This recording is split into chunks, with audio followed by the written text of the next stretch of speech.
I just thought to share a few thoughts with you from the scriptures as a kind of a message that really focuses on the real issue at play now in these last days.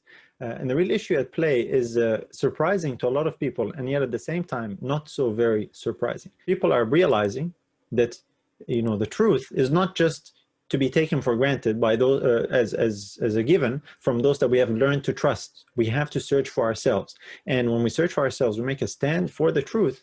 Many times that will come at a cost. That's really the subject matter we want to discuss, the lead up to the subject matter we want to discuss today, because brothers and sisters, Jesus is preparing us for serious times ahead of us. The ride is going to get rough, so to speak, if you want to put it in layman's terms that way. And some of us have gone through a hard time. Some of you might have gone through a rough time.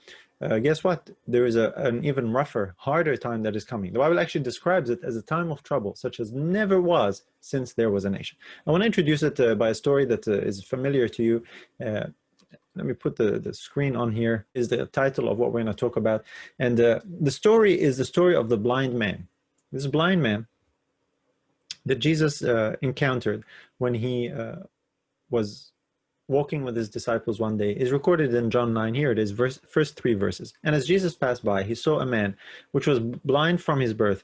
And his disciples asked him, saying, Master, who did sin, this man or his parents, that he was born blind? Jesus answered, Neither this man sinned nor his parents, but that the works of God should be made manifest in him.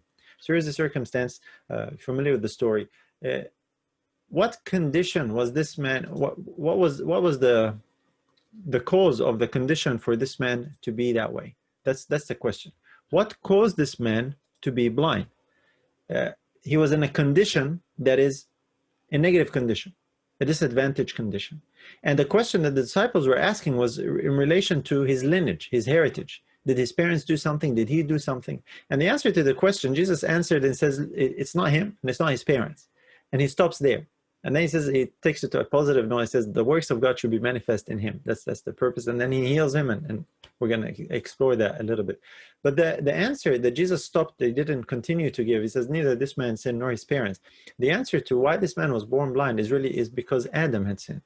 Adam introduced sin into the world. Sin alienated us from God. And this physical shortcoming, this blindness, was simply a manifestation of the presence of sin, a spiritual disease that has taken hold of humanity, that manifests itself in all kinds of ways: degeneracy, deformity, functioning at a less than optimal capacity, both spiritually and physically.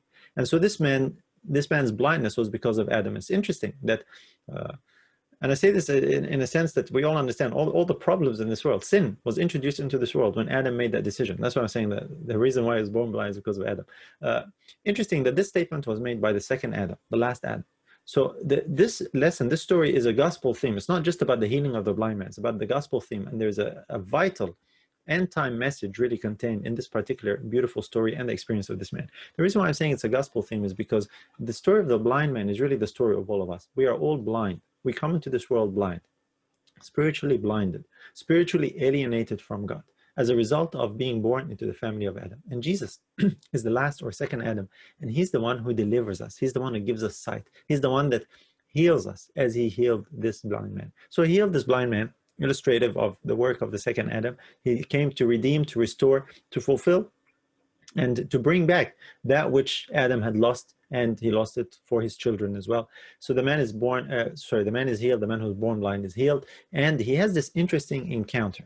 He has this interesting encounter with the Pharisees, with the leaders. They don't like the fact that he's healed on the Sabbath day. They question whether he was actually blind to begin with, because the miracle was so amazing, and they said he couldn't have been born blind. So they bring his parents and they question them. The parents are afraid because they knew they'd get in trouble. So they said, look, he's old enough, ask him. You're familiar with the story. The details are quite amazing. And this exchange that this man has with the Pharisees, with the leaders, is a demonstration that Jesus did not just heal the man's physical blindness, but also whatever spiritual blindness he might have had. He answered these men and he reasoned with this man with a divine wisdom, showing that he had divine illumination in his mind. This is the healing. This is why I'm saying it's a gospel theme. And it all revolves around a particular issue, which is the real issue in the last days, as we shall see. So I want to remind you of the story as we're going through it, because what happened to this blind man is what happens to a lot of people today who are enlightened by the truth. When they encounter Jesus and they have their spiritual eyesight open, they see the truth. They make a test, they take a stand for the truth, they give a testimony for the truth. Many times they encounter trouble. They are at odds with the authority, as far as spiritual authority in the church, with the leaders, spiritual leaders, the pastors, the elders, the presidents. And there's a confrontation. There's a back and forth and arguing and dissent, and no, this wasn't this way, no, this is the truth, we're telling you, listen to us. The man, he healed me, I was blind, all I know is I was blind, now I see. They said, no, tell us again, how did he open his eyes, your eyes? And this conflict, nothing much has changed. That's why this story is so relevant for us from the perspective of a gospel theme, but also a personal experience that so many people go through when they have their eyes enlightened, open to the truth, to the reality of salvation, of the second Adam, of Christ, the Savior, the healer, the one who restores eyesight, and this encounter, this confrontation that occurs as a result. So this back and forth with the leaders ends up with the man going into being cast out. Here it is. Let me read it for you. John 9, verse 34 and 35. They answered and said unto him, thou wast altogether born in sins. This is the leader, spiritual leader, Pharisees. Thou wast altogether born in sins, and dost thou teach us? And they cast him out. The equivalent of that today is they disfellowshipped him, right? They kicked him out. They had a board meeting. It was very quick, on the spot. They just kicked him out. Say, well, you're going to teach us? Who do you think you are? We're the ones who tell you. You don't tell us. You were born in sin. You're going to teach us? Get out of here. If you're really born blind, if you claim to be born blind, and Jesus really healed you, if you're born blind, then you were born in sins. And we weren't born blind, because the Jews understood at the time, believed that, if you're born with some kind of a physical deformity or like blindness, that God's wrath is upon you, or that you did some horrible, something, you did something wrong, either you or your parents. That's the question of the disciples, if you recall, was based on this thinking. If you're born blind, if you have you're maimed or something is wrong with you, oh, this is a result of sin somewhere. We weren't born like that. That's what they're telling him. So if you're really born blind, you're born in sins, you're going to teach us? So they threw him out. They cast him out. Verse 35, Jesus heard that they cast him out. And when he had found him, he said unto him, dost thou believe on the Son of God? Now, this is where I really want to focus the story here. Jesus hears that this man was cast out, and he finds the man. And when he finds the man was cast out because he took a testimony for Jesus. He did not back down. He opened my eyes. He's a man of God. I believe that God is with him because he opened my eyes, and it's impossible for a sinner to open a man who is born blind his eyes. This man is from God. And they didn't like that. The Pharisees didn't like that. So Jesus finds him, and he has been mistreated by the Pharisees. He's been put through this grilling interrogation about a miracle that happened to him, and interrogated and asked again and again and again the same thing. And look, if you experience something like that, you can take comfort in this particular story. If people say, come and tell us, what do you believe? No, tell us again. No, what do you really believe about this thing? What do you believe about Jesus? Did you really say this? No, we're not sure you mean that. Same thing, nothing's changed, right? That's what we're saying. So Jesus hears that this happened to the man. He's cast out. He's thrown out of the synagogue. He's disfellowshipped. He goes and finds him. This is a beautiful, beautiful picture here. Again, this is a gospel theme. Jesus is salvation. By the Pharisees casting the man out of the synagogue, they were essentially saying, you are cut off from God. We are the spiritual leaders. We are the ones who discern. We are the wise. We know better than you. And because of your audacity in trying to tell us what's right and wrong, you're born in sins, we're going to cast you out, meaning we're going to cut you off from God. You are cut off from God. You're cut off from salvation. Does that sound familiar? Like something you might have heard or even experienced today? People today are being kicked out of the church. And in being kicked out of the church, the idea, the underlying concept is like they're being cast out of the ark. They're being thrown off the ship of salvation. And the captains and the rulers and the pastors and the deciders of who stays on the ship, who doesn't stay on the ship, is essentially deciding who stays within the bounds of salvation and who is cast off. That's in many people's minds, being cast out of the church or being disfellowshipped is akin to being cast off from salvation. The Jews had this understanding, and this is what happened to this man. So Jesus, who is salvation, finds this man. This is a beautiful, comforting thing about this story. Jesus comes and finds this man. And when he finds this man, he asks him one question, the most important question, the question that really illustrates the real issue in the last days. And the question is this: do you believe on the Son of God? He asks him that in verse 35. Dost thou believe on the Son of God? I find it interesting that Jesus asks this man, of all the questions he could ask him, he just asked him this one question. You see, Jesus found the man. Jesus volunteered the question. It's not that the man asked him or the man was wondering. No, Jesus came, he finds the man, he asks the question. So these are all decisions made on the part of Jesus. So that tells you something of, now Jesus is making the decision of how important the question is. What I mean by that is this: Jesus didn't ask the man, look, you know, I'm so sorry they kicked you out. How did they treat you? How are you feeling now? You know, are you okay? He didn't get into that. The man might have had a hurtful experience, maybe traumatic experience, how he was treated by the Pharisees. But Jesus doesn't get into that. What does he get into? He gets into the most important issue. He doesn't say, look, you know, it's okay, you'll get back in the synagogue soon. None of it. He doesn't worry about any of that. He asks him the one question that really matters above all else. What is that question? Do you believe on the Son of God? That's the question. That's the real issue, brothers and sisters. You might have been kicked out. You might have been cast off. You might have been ostracized. You might have been disfellowshipped. You might have your reputation tarnished.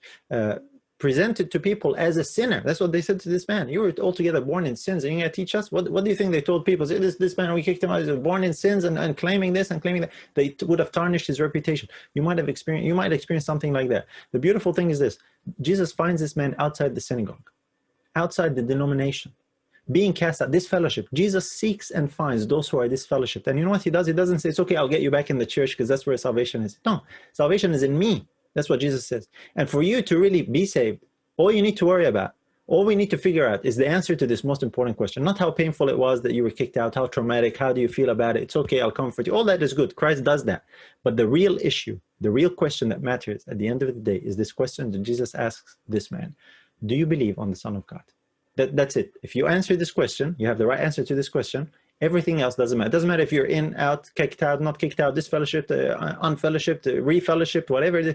People seek and worry about all these things that don't really matter as much as the real issue.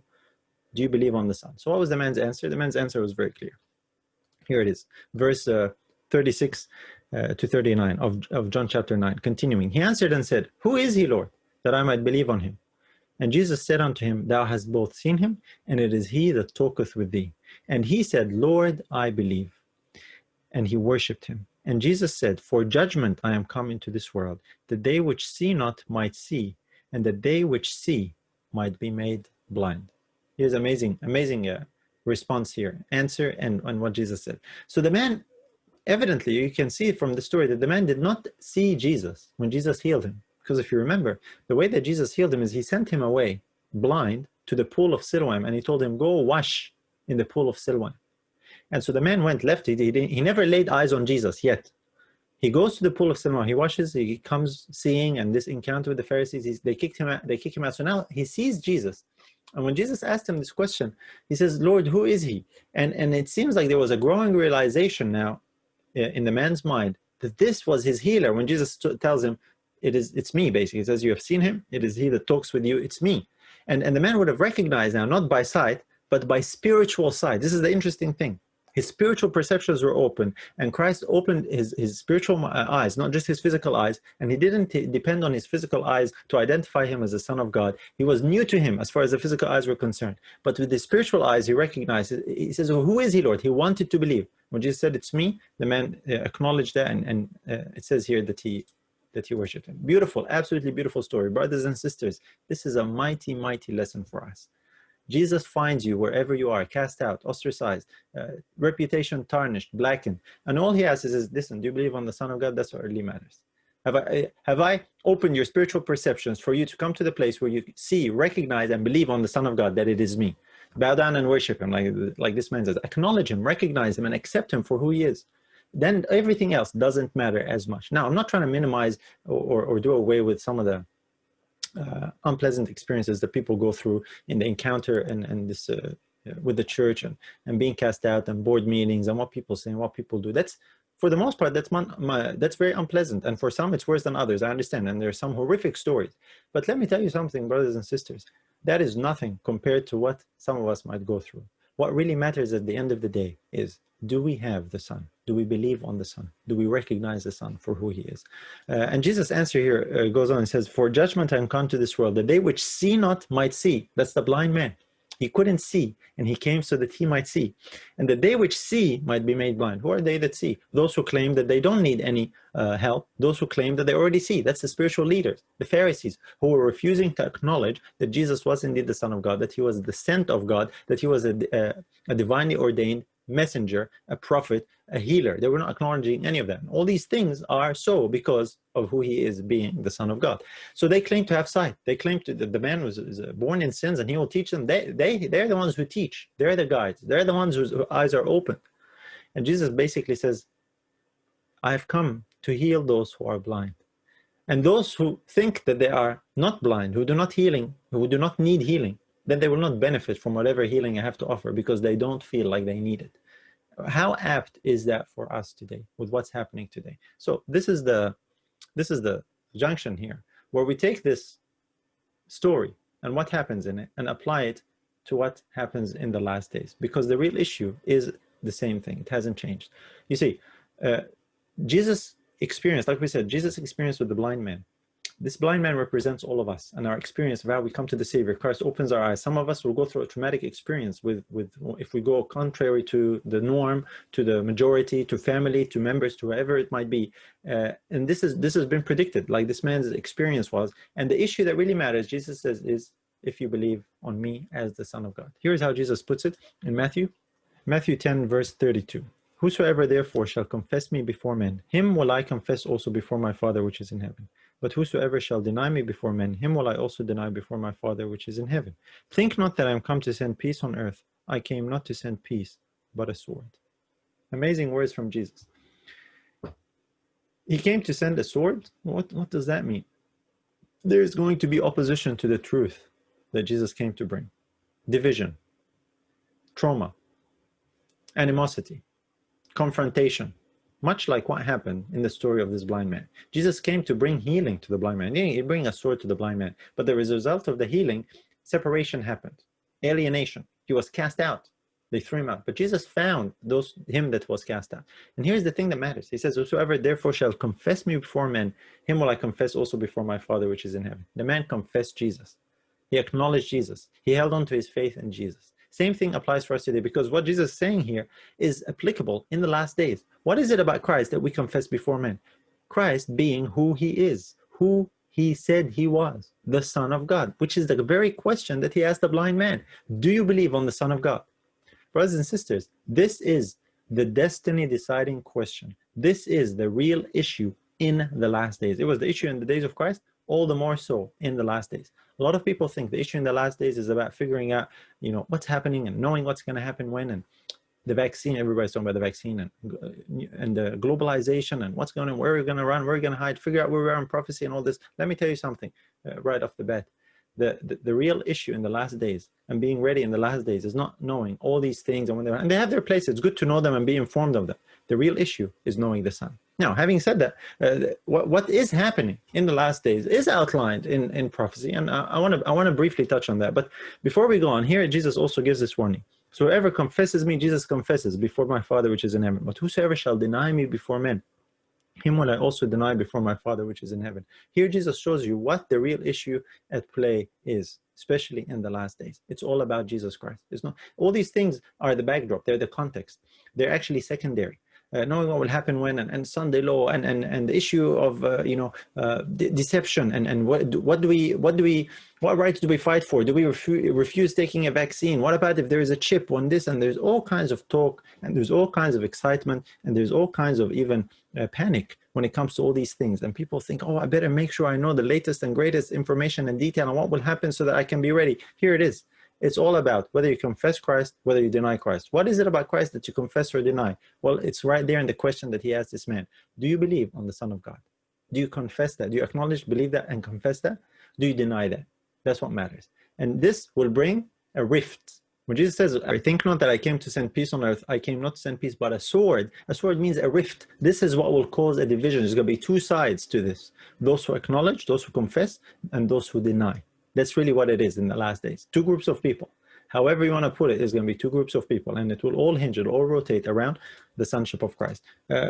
You know, in 1 John, we have this interesting verse that links the acknowledgement of the Son with the Father himself. 1 John 2, verses 22 and 23. Who is a liar but he that denieth that Jesus is the Christ? He is Antichrist that denieth the Father and the Son. Whosoever denieth the Son, the same hath not the Father. But he that acknowledgeth the Son hath the Father also. I want you to think about this verse very carefully. It says this has to do with lying. Who is a liar but he that denieth that Jesus is the Christ? Or in other words, that Jesus is the Messiah. And the word Messiah is synonymous with Son of God. You have to keep that in mind, because remember when Peter was asked by Jesus, who do you say that I am? And his answer was, thou art the Christ, that is the Messiah, the Son of the living God. That's synonymous, the same thing. To believe in the Messiah is to believe in the Son of God. So to deny that Jesus is the Messiah is to deny that he is the Son of God. It goes together. They stand or fall together. It's two sides of the same coin, so to speak. So this is the spirit of Antichrist, it says here, denying the Father and the Son. How does one deny the Father and the Son? When you deny that God has a real Son. Now, verse 23 is where I want to introduce a thought here. It says, whosoever denieth the Son, the same hath not the Father. There are so many people today who believe that they can have the Father, can have God, be loyal to God, while denying the Son. The Pharisees were a nation like that, and Jesus said, listen, if you don't receive me, you don't receive him that sent me. If you love God, you really love God, that you claim to be worshippers of the true God, then you would love me because I proceeded from him. I'm his son. But by you denying me, you're rejecting God. And this is what John here is talking about. And this is the same thing in the last days, brothers and sisters. Whosoever denieth the Son, because Jesus said earlier, remember the verse we just read in Matthew, whosoever denies me before men, I will deny before my Father. When you deny the Son, that he is the Son, you are denying the Father, that he is a Father. Because when you say, no, he's not really a son, God has no son, you're saying God is not a father. The Father and Son relationship is not real. That's what it means when it says you deny the Son. And then he says, but he that acknowledgeth the Son hath the Father also. So the key to having the Father is the Son. This is the point here that I wanted to make. The key to having the Father is the Son, acknowledging the Son. That's why the most important question that Jesus could ask this man was, do you believe on the Son of God? Because when you have the Son, you have his Father. By acknowledging that he's a son, or the Son, you automatically are acknowledging that there is a Father. And when you receive the Son, for he is as the Son, you are receiving also the Father. When you, in like manner, you deny the Son, you're automatically denying the Father. So the connection with God is all about the sonship of Christ. That is the real issue in the last days. Because guess what? In the last days, there is a message called the three angels' messages, right? We know it as the everlasting gospel in Revelation 14. And this three angels' message is all about worship and fearing God and worshiping him. Coming into a right relation with God. Do you know how that's possible? Only through the Son. That's what this verse is all about. If you think about the three angels' messages, interesting thing. The first angel's message is the only message actually of the three that actually tells us to do something. All the other two messages are warnings. The second angel's message is only a warning. Babylon is fallen, just a declaration of something that's happened. Third angel's message warns against receiving the mark of the beast. Now, the mark of the beast has something to do with this Antichrist, has something to do with denying the Son. The mark of the beast is about is what happens to those who reject the first angel's message, which has to do with fearing God, giving glory to him, and worshiping him, because the hour of his judgments come. Failing to follow that injunction ends up with the third angel's message. Well, then you end up receiving the beast, the mark of the beast. You end up receiving the mark of the beast and his image, and the resultant things that are listed there. These are the issues, brothers and sisters, in the last days. You know, I did a full study. I'm not going to get into the details now. Some of you might have seen it, but if you haven't, if you'd like to see it, you can. It's called the SDA Mark of the Beast, where we explore how the end time issue of the mark of the beast and what people say the Sunday law is not limited to what a lot of people expect and understand. There is more to the issue, and the more has to do with this issue of the Son. That's the real issue. Because in the book of Revelation, it's all about the everlasting gospel. All the details are, like I said, a backdrop or a context. The seven last plagues and the trumpets and the close of probation. All these elements in the book of Revelation are the backdrop. They're the timing. They're what's happening around the core issue of, do you have the everlasting gospel or not? Do you have the Father by receiving the Son or not? That's really what matters. You might know all the other information. You might have all the other details. You might be prepared or you think you're prepared. But if you fail on this point, if you fail in answering the question that Jesus asked this blind man, do you believe on the Son of God? Then you're not ready for the last days. That's really simply put. That is the real issue. Do you believe on the Son? The final point I want to make here is when John says, who is a liar but he that denieth that Jesus is the Christ? A liar, if you think about it, In order for a person to be a liar, they need to know the truth. Think about that. A liar is someone who knows the truth and then denies the truth or says the opposite to the truth. You might have wrong information that you believe. If you believe it to be true, then you're not, even though you might repeat a lie, but you're not a liar in that you're not intentionally lying. A liar, like Satan. Satan is a murderer, a liar, and a murderer from the beginning. He's the father of lies. The reason why Satan is a liar is because he knows the truth and he is denying it. So a liar from the foundation there, from Satan, is to know the truth and to deny it. The spirit of Antichrist is the spirit of Satan. And those who are actuated and motivated by the same spirit, it means just like the Pharisees, they see the truth, they refuse to acknowledge it, they deny it. They are liars. Beware of that. These are the real issues at play in the last days. As we go into the last days, this is the prep ground. What's happening now? All these issues relating to the Son and how people relate to the Son. This is the preparation for entering into the last days. We're entering the last days, that's it. You know, it's like put your seatbelts on, that's it. Whoever put it this way or whoever didn't put it, you're going to end up wherever you end up, depending on how you prep now. The prep for the last days, going in, is not figuring out every detail of what will happen when and where and be ready, is to have the Son. That's the real prep. That's the real issue. If you have the Son, you're set. There is no need to worry about anything else. Now, having said that, like I said, then we can go into some of the details of, okay, what's happening? There is growing tendency in the world today to see the net tightening. The net tightening when it comes to regulations, when it comes to all these restrictions that are happening around us because of the virus and then the vaccine, and God knows what will happen then, and all of these things. We're seeing this, and we're seeing this in the fulfillment of prophecy that we are indeed nearing the end. That's all the more reason to make sure, not that we know all the details about that even more, no, to make sure that we are ready now. We have our seatbelt, so to speak, on. That is, we have the Son. Brothers and sisters, we have to have that prep before the trouble hits. There's a time of trouble coming such as never was. These are end time events. What's happening? This is what Jesus prophesied will happen to his people in the last days. To a large degree, the prophecy that talks about what will happen in the last days in the book of Revelation is what will happen to those who do not believe. If you think about it, to those who believe, they have Christ. No trouble befalls them. No issue. They don't face plagues and turmoil. They face difficulty and challenges, yes, but nothing touches them. The Psalm tells us 1,000 shall fall on thy side, 10,000 on the right hand, nothing shall touch thee. So how does a person get to be there where nothing touches them if they have the Son? So like I said, I want to encourage you with these thoughts. Keep looking up. Stay strong in the Lord. Stay strong in Jesus. Above all else, love those who hate you, those who despise you, those who despitefully use you and abuse you. Pray for them, because guess what? That's practice for what's coming. We're going to go through a more severe trial, a much hotter fire in the last days, a time of trouble such as never was. Let's hold on to the Son steadfastly unto the end. Father in heaven, we are so thankful for this opportunity to study your word together, to be reminded of these lessons, Lord, that it all comes down to this one question that Jesus asked the blind man: do you believe on the Son of God? Lord, I pray that you will strengthen our faith, help us not just to believe, but to understand that what that really means practically, and that we might use the time wisely now in the remaining hours of Earth's history to share Jesus with others in a way that they also might be ready for that which will befall this world. We thank you for this time, for this season. We ask it in Jesus' name and for his sake. Amen. I pray you were blessed by this video. Be sure to subscribe to our channel, like, turn notifications on, and most importantly, share this video with others. May God the Father richly bless you in Jesus.